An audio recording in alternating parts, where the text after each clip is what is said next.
Legit nga ba kung bibili tayo ng DJI action camera sa Shopee? My name is JC Cobra Vlog at tara, i-unbox natin yung nabili ko na DJI Action 4 sa Shopee.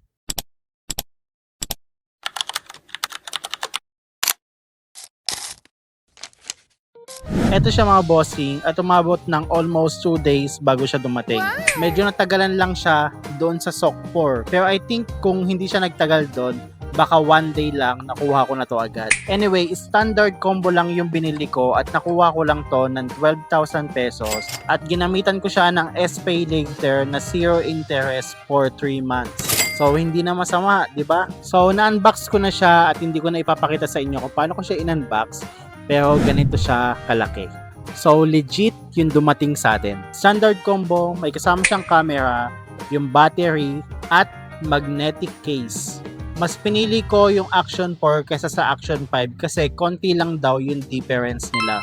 At mukhang tama naman na konti lang talaga yung difference nila. Napansin ko lang na hindi gaano maganda yung kuha niya sa loob.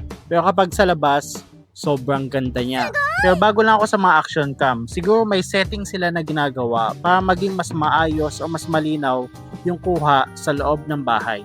Pero I think nasa lightning din yan.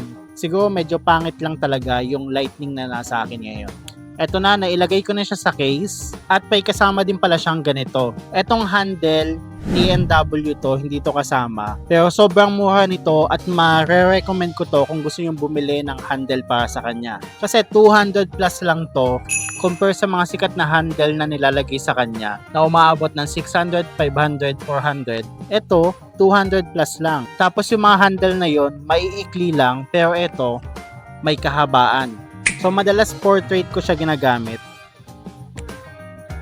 At ganyan lang siya kadali ikabit. Ganyan siya kapag nagbablog ka lang. At diba, sobrang sulit nito. And kapag gusto mong landscape,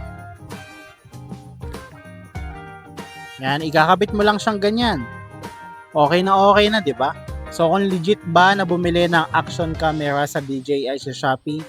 Oo naman, basta sa mismong shop ng DJI ka bibili, yung may nakalagay ng mall sa itaas. Sobrang legit at super fast na dadating sa'yo. So kung may kaibigan kayo na nagbabalak bumili ng DJI at gusto makatipid, i-share nyo na tong video sa kanya. At huwag nyo kalimutan mag-like, subscribe, at syempre, i-hit ang notification bell.